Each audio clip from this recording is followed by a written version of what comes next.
What's going on, guys? Today we're going to talk about 5 failures that are good for you as a Special Forces guy. Let's jump right into the first one, guys. The failure of a marriage, getting a divorce. Very prevalent within our community. However, it's not always bad to get a divorce. And I say this from a place of experience.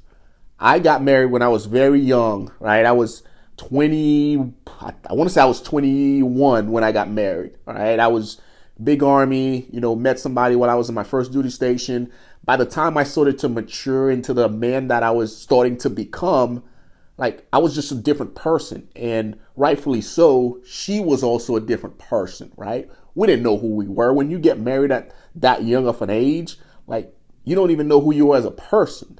So by the time I got into special operation, I was looking for something completely different, and so was she. So at that point, getting a divorce just made sense, right?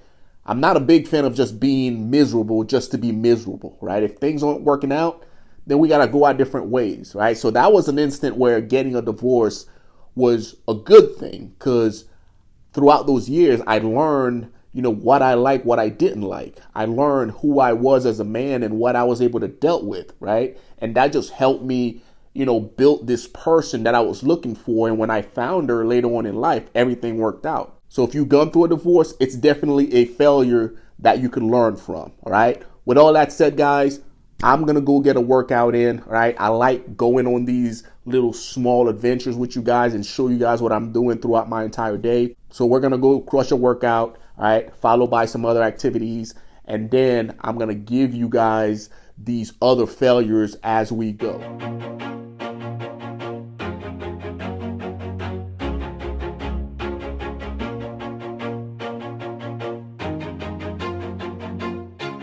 Always do it on my own, so I gotta get through it. And the only thing I know is to love what I'm doing. Never give up, never slow, till I finally prove it. Never listen to the no's, I just wanna keep moving. Keep my head up when I act, head up, that's a fact.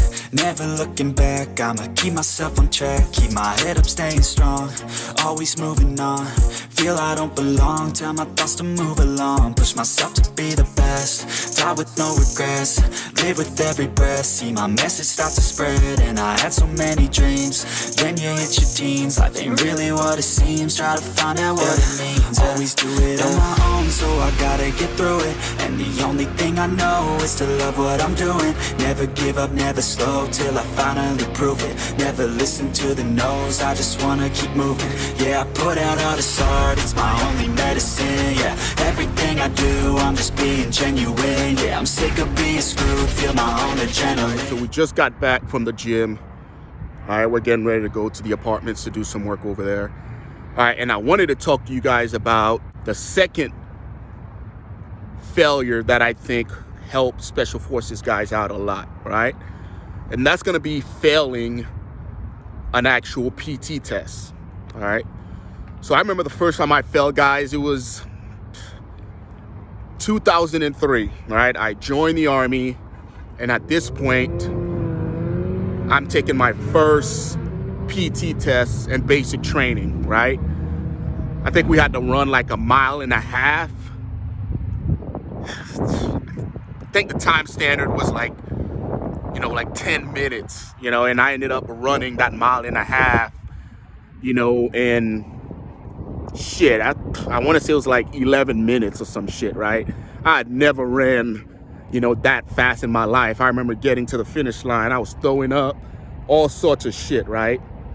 And I remember the feeling that I felt after running that mile and failing. It was a feeling of shame, a feeling of not being good enough. And after that, I decided that I would never fail a PT test again.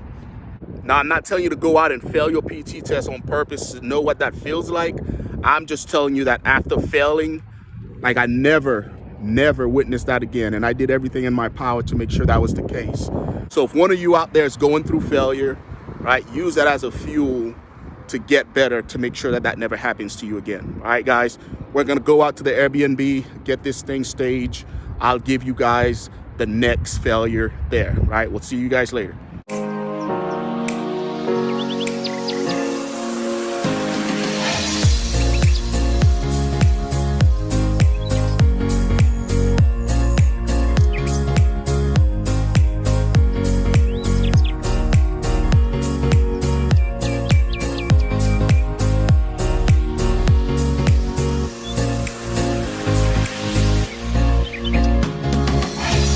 Just got in from the gym, guys. I got to get this Airbnb stage one more again for guests that I have coming in. Keep in mind, guys, if you are in the qualification course and you have family coming in for graduation or coming to visit, hit me up. All right. I got Airbnbs right outside of Fort Bragg, right outside the Yadkin Gate that I can use to help accommodate you guys so you guys don't have to stay in the nasty hotels here in Fayetteville. I also have one up in Rayford.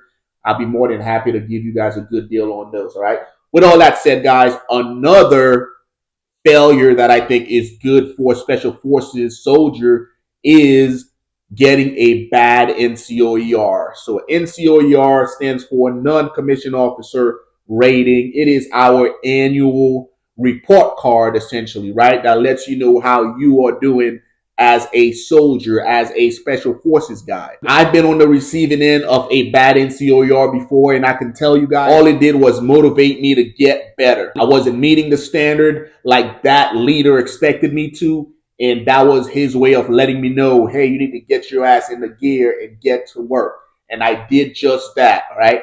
If you've never received one, I'm not telling you to go out and get one, but if you have, I know the feeling, right? It'll motivate you to want to be better, to want to show that leader that you are capable of becoming the person that he or she thought you were. All right. So again, receiving a bad NCOER is not always a bad thing. It's actually a good thing. All right. To motivate you to get yourself to the next level. All right. Let's get this place locked up. I'm going to go on post to go check out the Special Forces Regimental Hall of Fame in the same building where I attended the Q course. I like walking those halls. I like reading the stories of those guys because it motivates me and it makes me feel good to know that I share a lineage with those dudes having been in the same regiment. All right, let's go and post and go check out Bank Hall.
Guys, I'm getting ready to go grab some food with some of my teammates, and I just want to stop real quick and give you guys an additional failure that I think will be good for you as a special forces guy if you haven't witnessed it. All right, and I just wanted to share another failure that I think will be good for you as a special forces guy. All right, so this failure comes in the form of operations, right? Major operation failure. I'm talking about your Operation Red Wing, your Tongo Tongo, right?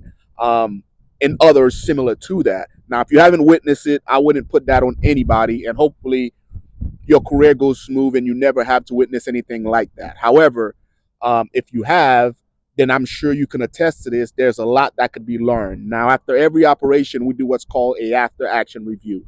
That's when we sit around and we kind of pick apart an operation from infield to exfield, talking about exactly what went right and what went wrong.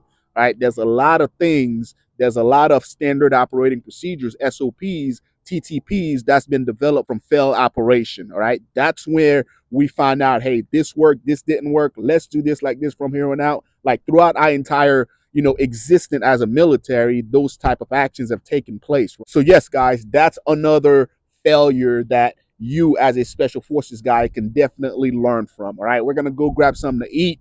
And after that, I'm going to give you the rest of this failures. All right, let's get to it.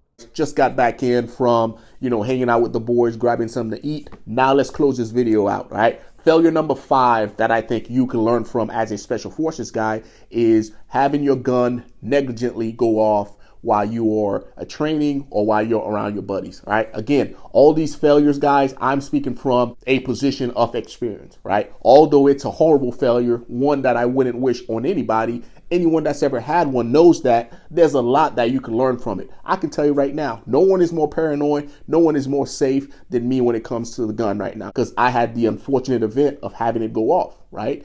Now, since that happened, now I know, hey, check it out. Every time I'm handling a gun now, I need to be super, super safe and ensure that everything happens. Now, I can sit here and make excuses about why it happened or how it happened. None of that matters, right? The only thing that matters is, hey, I learned from that failure and I got better, right? Do me a favor, guys. Let me know in the comment section below what failures that you've learned from as a special forces guy, or what failures have you learned from as just a regular civilian following me, right? Share your experiences and explain to me why it was good, right? I appreciate you guys watching. Until next time, guys, take care of yourselves.